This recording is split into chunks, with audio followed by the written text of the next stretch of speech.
This is not good. This place is not healthy for living people.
Hello, friends, and welcome to the Activity Continues podcast. We are your hosts. I'm Megan.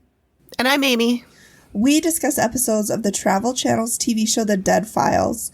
And this week, Amy is recapping an episode. For you guys, it's Season 6, Episode 1, called Toys for the Dead. And this is one that way back when I first started watching the show, and I took notes every time I'd see an episode that I really liked or that I wanted to watch again or something. I made notes of it in my Google Keep. And this was one that really stood out to me just because of the content. Mm-hmm. So I made a note of this. So when I was deciding which one I wanted to do, I looked back at my list and I was like, oh yeah, let's do that one. Nice. So I think it's going to be cool. And I have not watched it. So listeners, we will be taking this journey together. We'll be on it. We can, share the experience together. Mm-hmm. It's a good one. And like I said, I think the first time I watched it was over a year ago. I remembered something very important about it, which we'll get to at the end. Mm-hmm.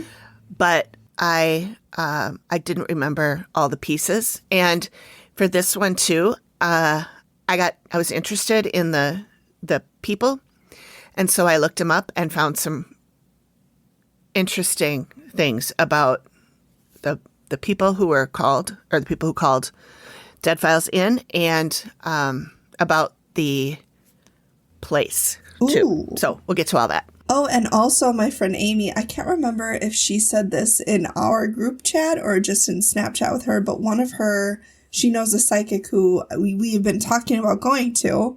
Oh, and she's also a Reiki master. Oh. So we could, talk to her and maybe... Oh, my gosh. Be like, how do you become a Reiki master? And she's like, I just did a course on the internet. I'm just kidding. Oh. I'm kidding. I'm sure it's so much more in depth than that. I used to see ads all the time for how to become one. Like in City Pages or something, back of those newspapers. But, yeah, that would be super interesting. Yeah. I think Amy did text me. I thought maybe it was in our group chat, but I know she's okay. But I just couldn't remember if she had said that she was a Reiki master in the group. Oh, she might not have said that. Or if she was just in our chat.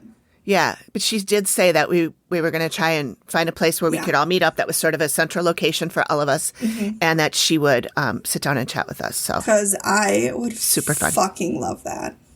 So cool. Yeah.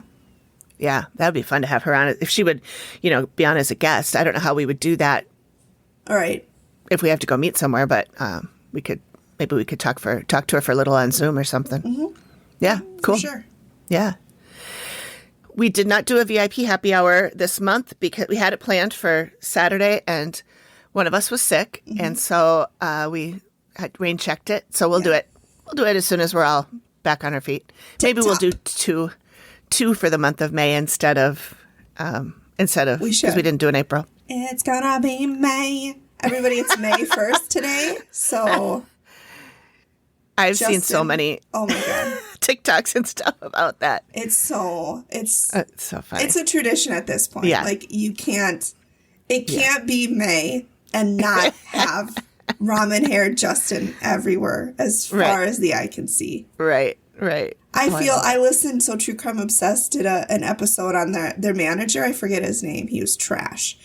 He managed them. He managed NSYNC and Backstreet Boys and a bunch of other bands, and he was trash. Really? It starts with an L. I can't remember his name, but yeah, he took advantage of those poor kids. Oh. And, I mean, they were so young when they started. You know, they didn't know what of course. the business was like, and he's trash, so...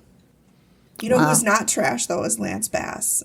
He is so adorable on TikTok. He is. He really is. I follow him on TikTok, too. I do, too. He and his husband. partner and their kids. Yep. Did they get twins or just one? I think so. Was I it thought twins? They got twins. Yeah. I think so. I just want to be his friend. He'd be the best friend, too. You know he would. You know he'd be the best friend. Oh, yeah. Well, you remember when we were watching The Circle, and that woman, I can't remember her name now, but she was his... Lori? It started with an L. Lisa. I think it was Lisa. Yeah. And she was his personal assistant. Oh, my God. And she loved him, so you know he's got to be nice because... When your personal assistant likes you... Exactly. That's a big thing. Because I'm sure they deal with shit upon shit. Yeah. Oh, I just love him so much. Yeah. Anyways. He's a good one. He's a good egg. A good egg. Funny. So remember we talked about YouTube last time and how we're trying to beef up our... We are just shy of our 1,000. We're close, you guys. Yep. So close. We can taste it. We now have 11. What? And one of them's me.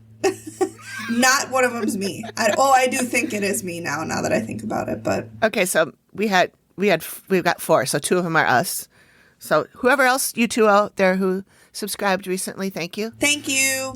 You know, it used to tell me. It used to say so-and-so just subscribed, but I haven't gotten anything. That's rude. Yeah, it's kind of weird. YouTube, get it together. Yeah. Come on, YouTube. Also, it is a new month, and so we have new promo partners. And this week, we are partnering with the Skylark Bell, which is Melissa Oliveri's podcast. Award-winning podcast. Award-winning. Don't forget podcast. That's correct. That is correct. And another one called Generally Spooky. Okay, so Generally Spooky is a podcast about Scottish history. So they talk about like the old castles and things like that. Stirling Castle and Braveheart and all that. Mm-hmm. It's really cool. Well, you know, I love everything Scotland. Yeah, so, who doesn't? I know, right? You got married there. I mean. I did. And by the way, the Skylark Bell, this season of it, Wingspan, season 2, takes place in Scotland. Oh, my God. Yep. So Scotland, the elusive dream. Scotland on the brain. But yeah, so I was listening to this Generally Spooky podcast one night when I was going to sleep. I fell asleep in the middle of it, not because it's boring, because I was tired. And I had the coolest dream. I won't go into too much detail because I know people don't like listening to other people's dreams, but I was flying. Oh, I love dreams. Yeah, over the ocean, but up along the coast of Scotland. So I was flying along the bluffs of Scotland, like just going all along the coastline. And this is the funny part. I was flying on a magical dog bed. Sure. Makes sense. Total. So like a magic carpet, but it was a dog bed. It was one of those fleece dog beds. Oh, so at least you were warm. Yeah. Well, it was Cozy. the size of a skateboard though. So it was really little.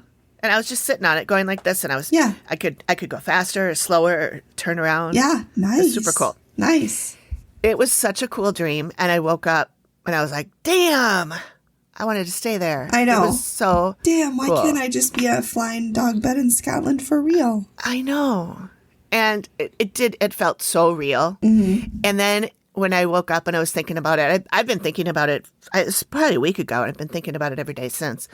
And I remembered that Q&A that I watched with Amy. I think you watched it too. And Amy Ellen, that is, somebody in the audience asked her, so like if I've never been to Paris, I think she said, after I die, can I go to Paris? Yeah. And Amy said, yes, you can. Yeah. And in the most amazing way. Oh, God. And I was like, that's so cool. And that's what I felt this dream was like. Yeah. And then I saw that, I'm like, did I really go to Scotland? Maybe you did. Maybe you astral projected. It was so cool. But anyway, so is there anything else we need to... Oh, it's Steve Deshavi's birthday today. Today, the Happy day we're birthday. recording. Which is May 1st. May 1st, not the day that this is coming out. It's gonna be May. May 6th. This will be out on the 6th. Yeah. So, yeah, I don't think I have anything else. Should we just get to it? Let's just dive right in. Let's just dive right in. We say after chit-chatting for 20 minutes. 20 minutes. Let's really get down to it 45 minutes later. Let's get started. But I have one more thing I want to tell you. Let's get down to business.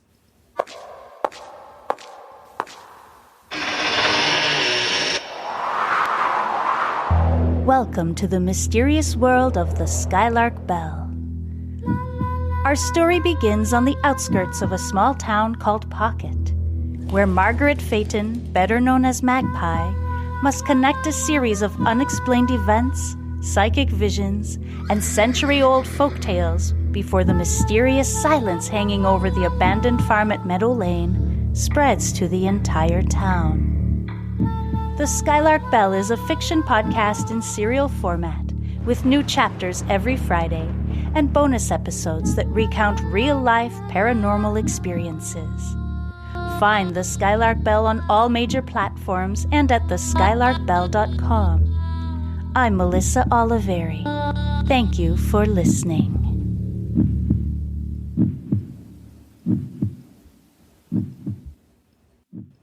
Yeah, so this is Season 6, Episode 1 on both Discovery Plus and Hulu. What? And by the way, I also signed up for the fancy $2 more for no commercials on Discovery Plus. So I will probably be watching it there all the time instead of sometimes flipping over to Hulu. I know, I signed up for the fancy commercial free on Discovery Plus, and it's life-changing. I love it. I do too. I was getting so annoyed with Hulu today. I was watching a show, I think it's called Better Things with Pamela Adlon. And I was watching that, and it was just before a commercial break. Greg walked in the room and was talking to me, and I didn't get to the pause in time. So I tried to pause it, and it went into commercial, but I missed like the 20 seconds between when he came down and when it went to commercial. So I tried to rewind it. No, you can't. It wouldn't rewind. No. It wouldn't rewind. It made me watch a 2-minute set of commercials to rewind 10 seconds. And then Watch it again. after that 10 seconds of watching, I had to watch that commercial block again. And I was so fucking mad. I threw the remote across the room and I said, fuck this shit. And I ended up turning on Discovery Plus instead. I watched something else because I was so fucking mad at Hulu. Yeah, that's bullshit. It's ridiculous. Absolutely ridiculous. Anyway. Okay, so here's the setup. The client is Ginny. She called because she's worried about her best friend, Michael, 3 years ago, and this was in 2016. This came out. Michael and his partner, Travis, rescued a former brothel, which was about to be torn down. This is the second Second brothel. slash bordello I have. Bordello. Oh, that's right. I had to ask you what that meant because I didn't know. So they turned it into a museum, and they do history tours there. It's called the Dumas, and it is in Butte, Montana. Montana. Interesting. Yeah. And yeah, I don't know much at all about Montana, but neither. the visuals they showed during this episode, it looks really pretty. Oh, I'm sure really it's pretty. gorgeous because it's Yeah. got... Isn't there mountains in Montana? Yep, I Beautiful, think so. yeah. And yeah, lots of almost deserty looking in some ways, but there's greenery. I mean, Yeah. it really pretty, really Yeah. pretty. Nothing Country, against you know. Montana. I mean, I just don't know much about it. Yeah, I don't either. So this is If an you're old... from Montana, sorry, just, hit us up and tell us what Yeah. your state's like. We want to Yeah. know. That'd be cool. All right, sorry, I won't interrupt you. That's I mean, okay. I will, but I'll try not to. I want you to. So Ginny works there at this museum at the Dumas. She doesn't feel like it's safe there. There's always been activity, but it's gotten violent recently. Oh, I hate that. Yeah. And almost everyone who works there or visits, so the tourists too, Even the all have had visitors? experience. Yeah. Wow. They hear footsteps. They see full body apparitions. People are getting touched, pushed. But her major concern is Michael. His demeanor is changing. He gets really uptight and really OCD. And once you get him outside, he's a totally different guy. And she thinks that he's obsessed with the place. So The building was built in 1890, and it ran as a brothel for 92 years before What? the sheriff. Yeah. The sheriff closed it down in 1982. I was just going to say, that's got to be well into the 20th century that this Yep. thing was a brothel. 82. Yeah. 92 years. So Hey, sex work is the oldest profession in the world. that's right. That's right. You do you. Wow, that's so Yeah. long. I know. And so recent. And I think when I was doing a little bit of research on it, I was finding a lot of stuff calling it the Dumas Hotel.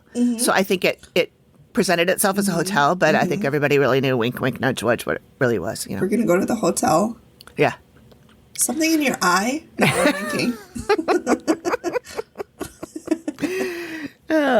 Okay. So Amy walks in right away and she says, oh boy. And she hears someone say, get her out of here. She senses it's a man who does illegal things here, and she sees prostitutes, her word, all around him. Okay, she says there are quite a few dead people here. They would influence people, changing their behaviors and thought processes, and they might become depressed, anxious, and do things that they wouldn't normally do. So then we're back to Steve. He and Ginny are in the basement, of course. It's a super creepy basement. They always are. Yep. It has a really high ceiling, so it's not like one of those, Like squashed down. claustrophobic. Yeah. Yeah. There's plenty of room, but it's set up for like a bedroom down there. Like Really? Okay. a room for Yeah. the Well, you got to make workers. use of the space. I mean, Yep. And Ginny says she sees shadows zooming past her when she's down there. And Steve does his Steve thing, trying to see if it could be something else, Yeah. people fucking with her, whatever. Yeah. But she says it happens when she's down there all by herself. She has come home with bruises and scratches. And Steve says, you called us for Michael, but it sounds like you need help too. So now we're back to Amy. She's in the basement now. And she said the dead here are very capable of interacting with the living. And she says, Oh, there's so much. Oh my God. yeah, so she is sensing the landlord or landowner. He wants to keep people out of there. He smothers the shit out of people, she said. She feels like she's being punched in the stomach, and she says, sure as shit, if people are down here, there's going to be problems. she has such a way with words. I know. There were so many good sound bites in this episode. I picked out a lot of them, but I had trouble narrowing it down. The landowner doesn't like people around. Amy says that he's a pincher, a hitter, and if he doesn't like someone here, he'll do that to them. And they would see like a dark mist. And she says this is not good. This place is not healthy for living people. Oh, yeah. Well, I mean, it's affecting Michael, so. Yeah. So Steve's talking to Michael now, and he agrees that he's obsessed. He said he'll plan to be there until like midnight, and then all of a sudden it'll be 5 a.m. So like he loses time. Ooh, that's never good. Steve asks him how he feels about the place, and he says it's an important landmark, needs to be saved. He feels it's like a stewardship, and he has an obligation to this building. Who does that sound like? Johnny. We've had that before. Yep. He tells Steve about the time he was pushed. He was walking down the hallway. Ginny was right behind him, and he was pushed like in the Really? face, pushed like and fell backwards. Usually they're pushed from the back. Yeah, and he even showed it to Steve. He pushed Steve. Like Steve didn't even ask him to. He just did it. Which I thought was kind of funny. He says he's very attached to the place. Why don't you just give this place up? I'm very attached to it. Unexplainably. Ooh, that's disturbing. Unexplainably attached to it. Unexplainably attached, yep. So he's very antsy and agitated, and his face looks like he's almost angry, but his words and his voice sounds more like he's scared. It was really weird to watch him. Like disconnect. Yeah, it was really strange. So next, Steve talks to Travis. This is Michael's partner. They've been together for 8 years, and they bought the place 3 years ago. So they would have bought it in 2013. Yeah. Travis says Michael's mood swings are really bad. He's getting more OCD, more agitated, and he takes his anger out on Travis. No. I know, that made me sad. Well, that's what we do. I mean, we take our emotions out on those closest to us. That's exactly what Steve said, too. You always hurt the ones you love. Steve and I, oh my God, we're so connected. Yeah. BFFs. Yep. So he asks about things that the customers have heard, and Travis says that they've been pinched, they've got their hair pulled, they get nauseated, some have thrown up. Oh, wow. Yeah, it's not pleasant. Mm-mm. Can't ghosts be nice? Like, can't they make people feel like just euphoric? Like, I think they can, but not these kind of shitbags. I suppose the people who are left behind or staying behind aren't really staying behind because they're happy. Yeah. Yeah. I mean, typically they're staying behind because they have unfinished business or they're upset or... I mean, a lot of these ghosts that we've heard of in this show anyway are... trapped. Murderers are piece of shit. You know, it's not all victims that are stuck behind. A lot of times it's, the Reverend in the suppose Velisca house. They don't want to go where they're meant to be, so... Yeah. Well, and like the Velisca, the Reverend, I can't remember who it was, Chip Coffey, I think it was, that was saying he's here because he loves reliving this. Wow, that's sick. Killing all those people because he still gets off on it. That's sick. Yeah. Even in death, he's still messed up. Yep.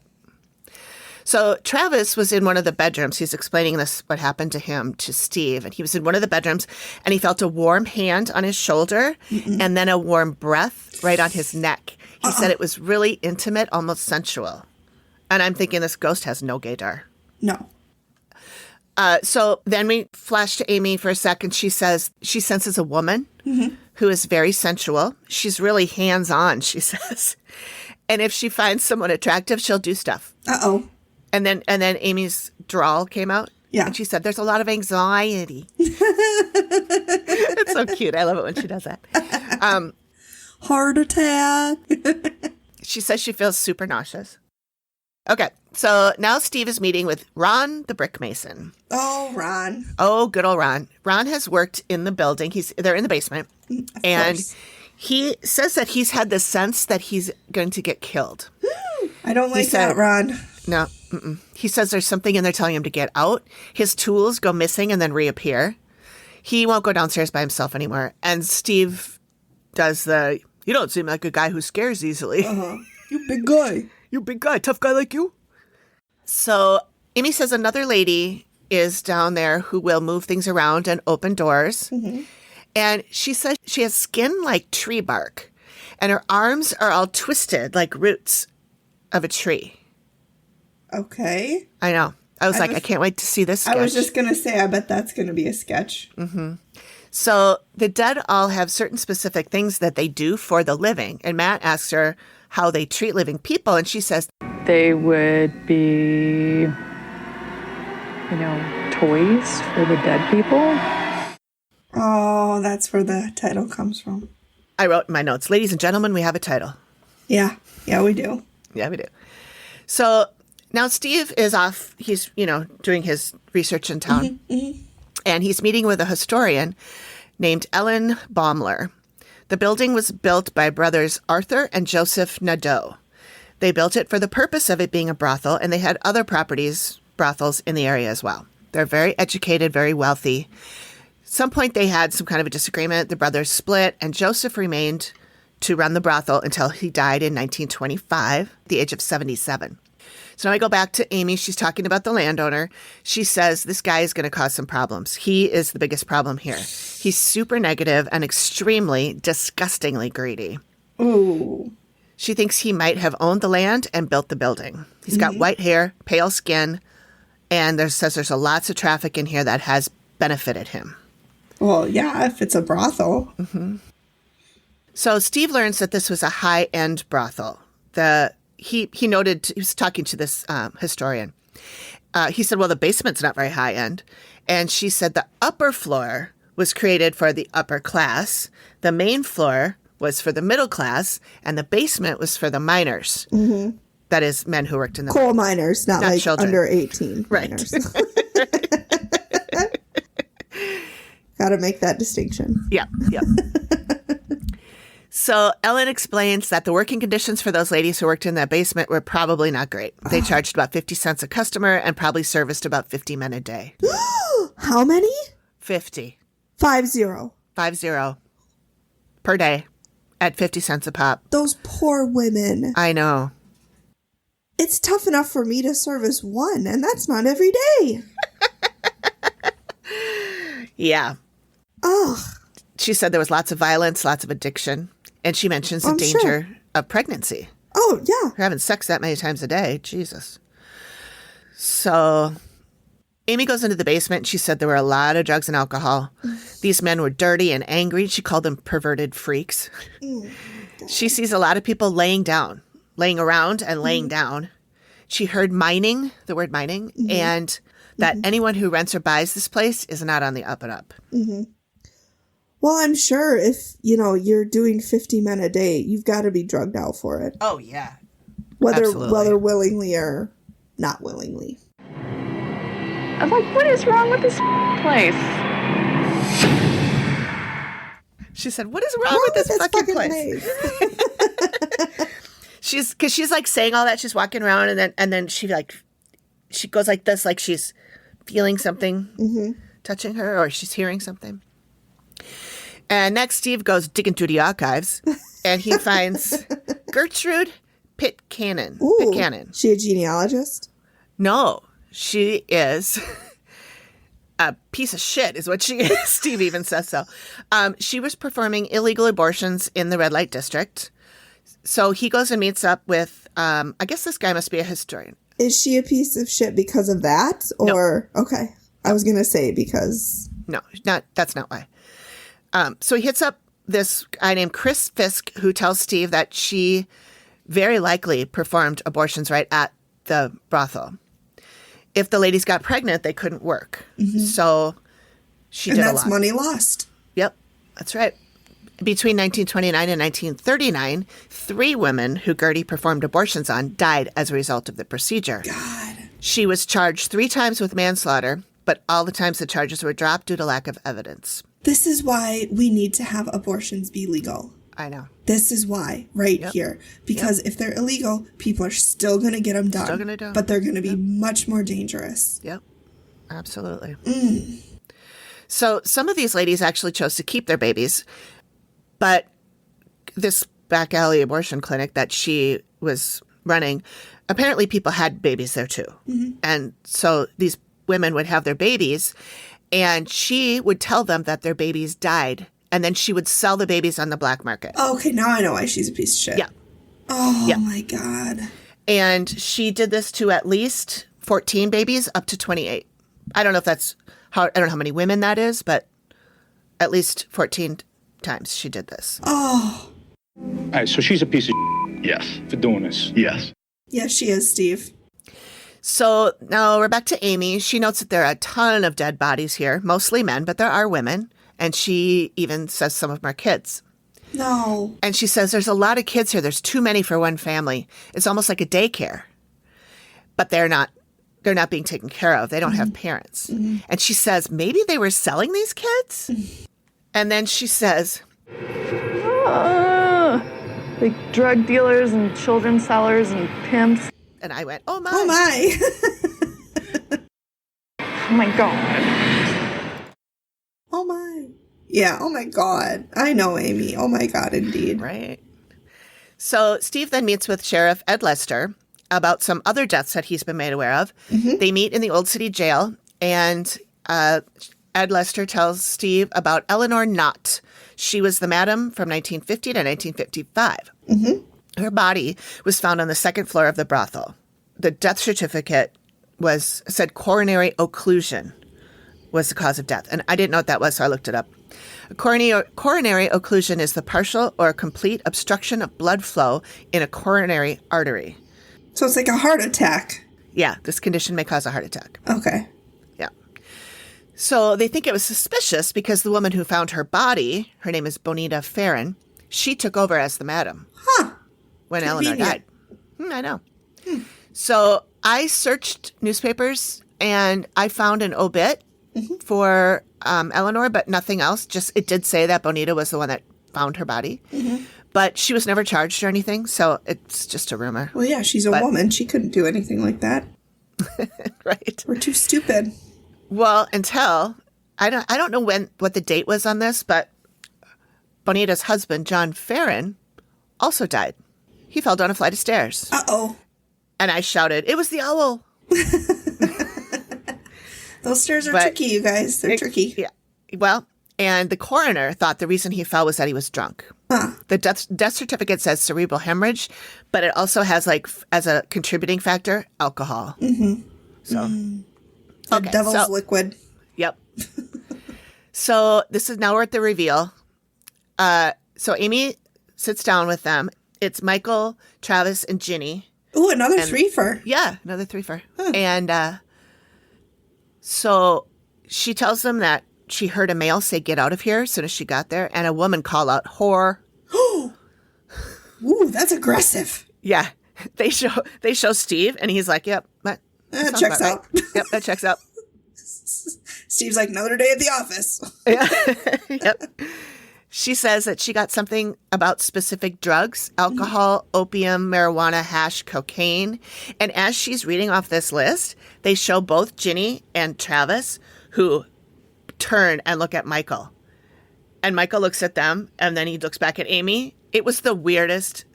Did they address it? It made sense to me later. Okay. They didn't address it in the show, no, but it made sense to me when I found out some stuff later. Oh. Okay. Ooh, Amy's got the goods. Michael explains why he sank all this money into it. He says, "I don't know why. I don't know what drew me." And they show Amy, and she's got wide eyes. She's shocked. Mm-hmm. And he tells her that he fell in love with it when he entered the building for the first time. And she just goes, "Interesting." I love it when she does that. I know. And she always makes a note, too. She's Yep. She was interesting. writing. Interesting. Yep. And so then she talks about the basement and all the people, the men with their interesting sexual proclivities. She tells how she got punched in the stomach, and Ginny tells him that she was once chased up the stairs. Ooh, shit. I feel like, I felt like I was chased up the stairs once in my house I grew up in, my very first house I lived in when I was little. And I told somebody that I thought I was being chased by a ghost, and they were like, everybody has done that. Every kid who's ever walked up a flight of stairs has pretended like they're being chased. Yeah, but pretended and feeling like are two very different things. I think so too. I really felt like I was chased, but I never had any other experiences in that house, so who knows. Anyway, Amy talks about the children that were down there. They were uncared for. And then she talks about the pimp and drug runner, and she thinks that he sold children. And this is when Steve brings up Gertie and her husband, Gustavus. Oh. I don't remember them mentioning her husband before, but apparently she had one. Mm-hmm. So my guess is that's her husband that Amy sees down there. Yeah. Steve talks about the babies that were sold through the abortion clinic and that they are known as Gertie's babies. Don't call them something cute. I know like that sounds cute, doesn't it? Gross. Like she rescued these babies and found them homes. No, don't glorify what she did. Right. She ruined lives is what she did. Those poor women going their whole life thinking that their baby's dead. Yeah. Yeah. So Amy talks about two women that she met. One is the tree bark lady and how she moves objects around. She can open and close doors. And Ginny tells her about how the brick mason's tools go missing and show up again. The other woman is the sexy time girl. She's interested in young men. The sensual woman? Yes. And she likes to touch them inappropriately. This is the sketch that she did. So then there's the sketch. Mm-hmm. Ooh. Yeah, so Travis tells a story about her breathing on his neck, and Steve says, "Do you think she was a prostitute here?" And Amy says, "Yeah, and I think that she really enjoyed her job." Okay, good for her. Yeah, right? Steve asked if she's a threat, and Amy's like, "Well, sure, being molested's a problem." I'm like, come on, Steve. Sounds like a problem to me. Yeah, Steven. Okay, so Amy talks about the landowner, dominant personality. He was unhappy that she was there. He's very negative. People may see him as an elderly man or as a black fog. Mm-hmm. He goes everywhere, but he really likes the basement. He's very physical. He'll try to smother people. He wants to kill them. And Michael talks about how he was shoved in the face and pushed backwards. Ooh, yep. And Amy does that awooga thing with her eyes. Mm-hmm. Mm-hmm. So here we go. Amy asks Michael if he feels threatened, and he says yes. And then I took a picture of the look that Amy gave him. Oh, yep. Which she gave him this look like. I'll paste that in for those of you who are watching the video. So Steve asks if Amy knows who this was in life. And she said he's the boss. He's very greedy. He's the owner who benefited greatly from the business here. So Steve talks about Joseph Nadeau. He pulls out the photo. Amy looks at the photo. Then she looks at Michael. Then she looks at the photo again. Then she looks up at Michael. And she just points at him. And he's like, what? And she said, the first time I saw you, when you first came in, I thought you looked familiar. And she slides the photo over to Michael and says, ask him what he thinks about him and if he feels any kind of attachment. And he says, I think I have a duty here to fulfill something. And Amy is just smiling and looking at him like, damn. He tells her how he bought it the first day he set foot in there. And Amy says, because you already owned it. And I'm like, chills. Steve goes, what the hell are you talking about? And she tells Michael that he is Joseph Nadeau. Like reincarnated? Yep. Oh my God. Yep. What? And Steve goes, wait, he was reincarnated? And Amy says yes. And Travis kind of looks over like, yeah, that tracks. Yeah. And Michael says that Joseph looks like his grandfather. I felt something, though. I knew it.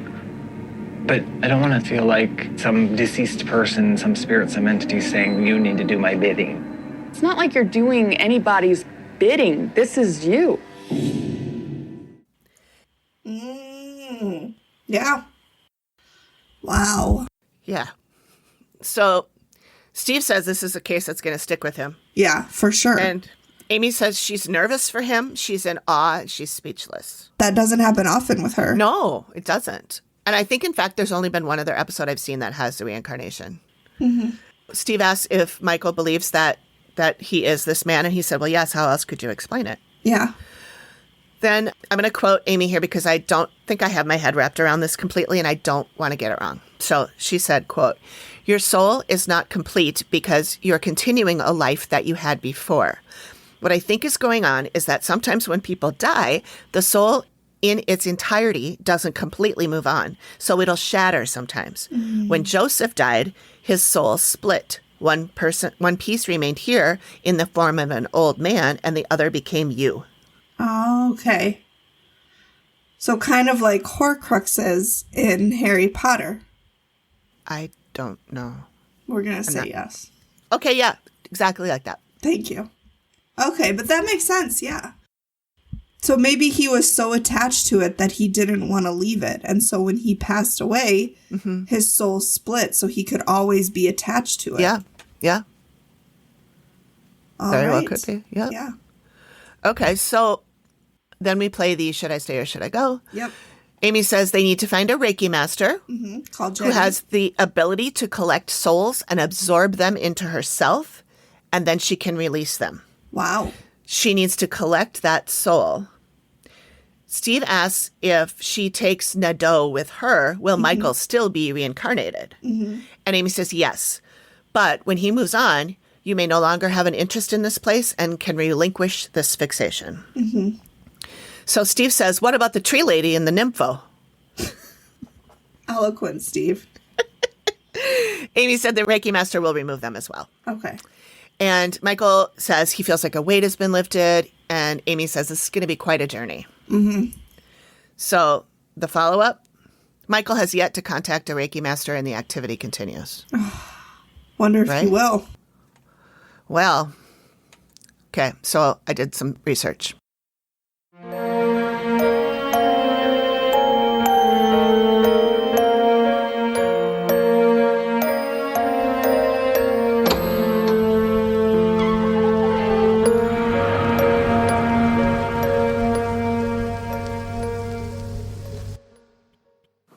Scotland's history is ghoulish, ghastly, and at times downright gruesome.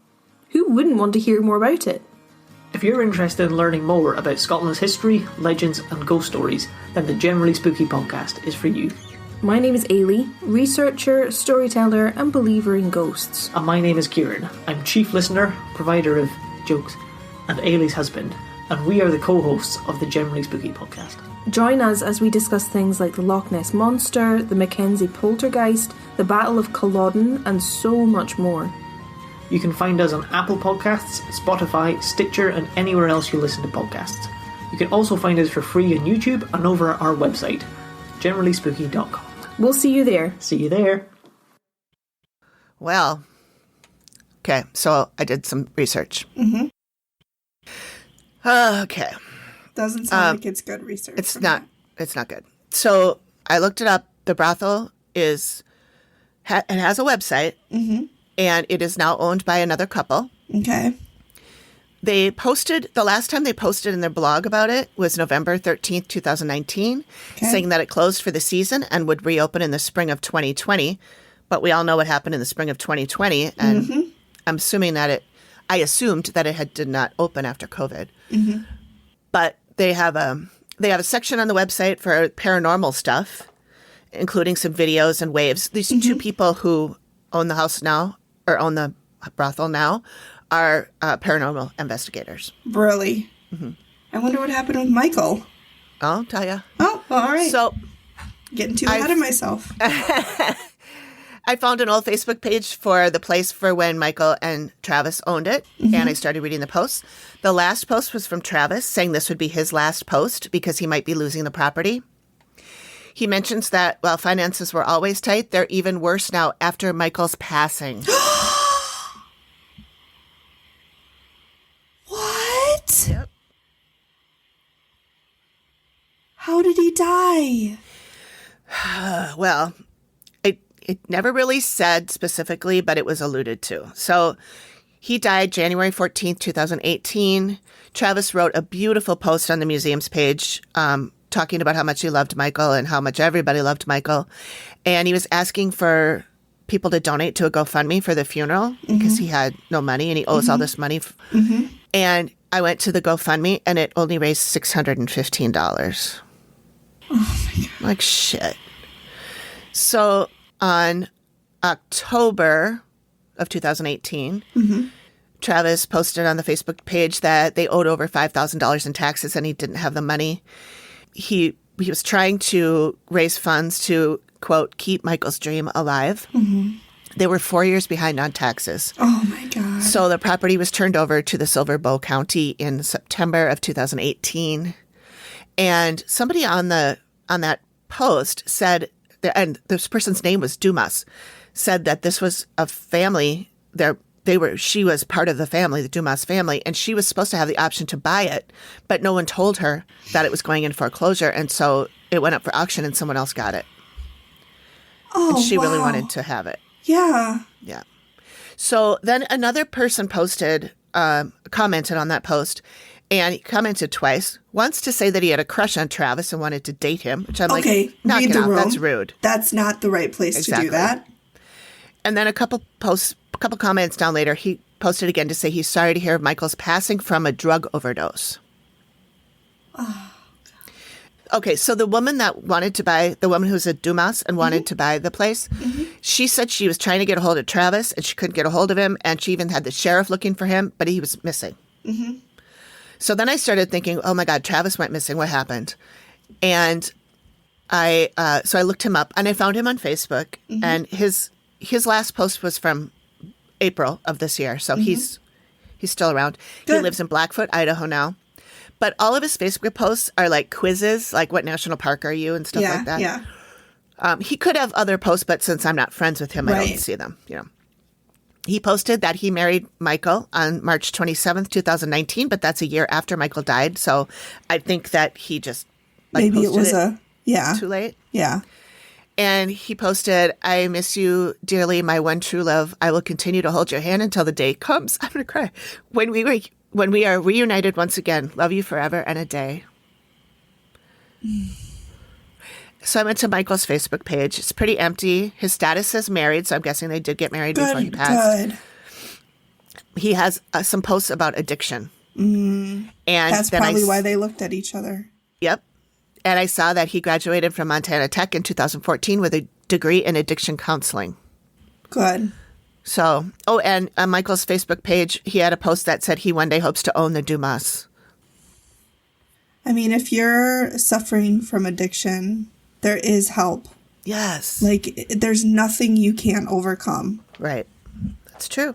And it doesn't feel like that. I know it doesn't. But it's true. And you're a beautiful person, and the world is a beautiful place with you in it. Yeah. Never think anything else. Well, I mean, like, just looking at Michael's Facebook post and Travis's Facebook post with all the people commenting, so many people loved him. Yes. And so many people miss him. And so many people love you, and so many people would miss you if you are battling with addiction. Yeah. Or anything, really. Depression, addiction, anything like that. Yeah. So, let's see. I did find a 24-hour addiction hotline number. Oh, good. It's 888-987-1784. Okay. So We'll put that in the show notes and stuff, too. I mean, you are loved. You are beautiful. You can overcome this, whatever it is. We love you, and everybody loves you, and your family would be devastated if you weren't around. Mm-hmm. Mm-hmm. Addiction's a bitch, but you're a tougher bitch. There you go. Bad bitch. You're a bad bitch. Oh, that sucks. I know. That explains the look, though, that they had during the reveal. And I wonder, was she sensing any of Michael? Was she picking up on Michael? Yeah. As much as she was picking up on the sex workers and the people who worked there and stuff? Right. Yeah, I don't know.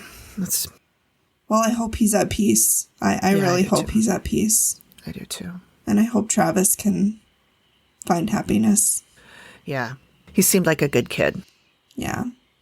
Yeah. It was a sad one. It was a good one, though. My God, that reveal was... Yeah, that's a doozy. I got chills. Yeah. Literal chills when she pointed at him.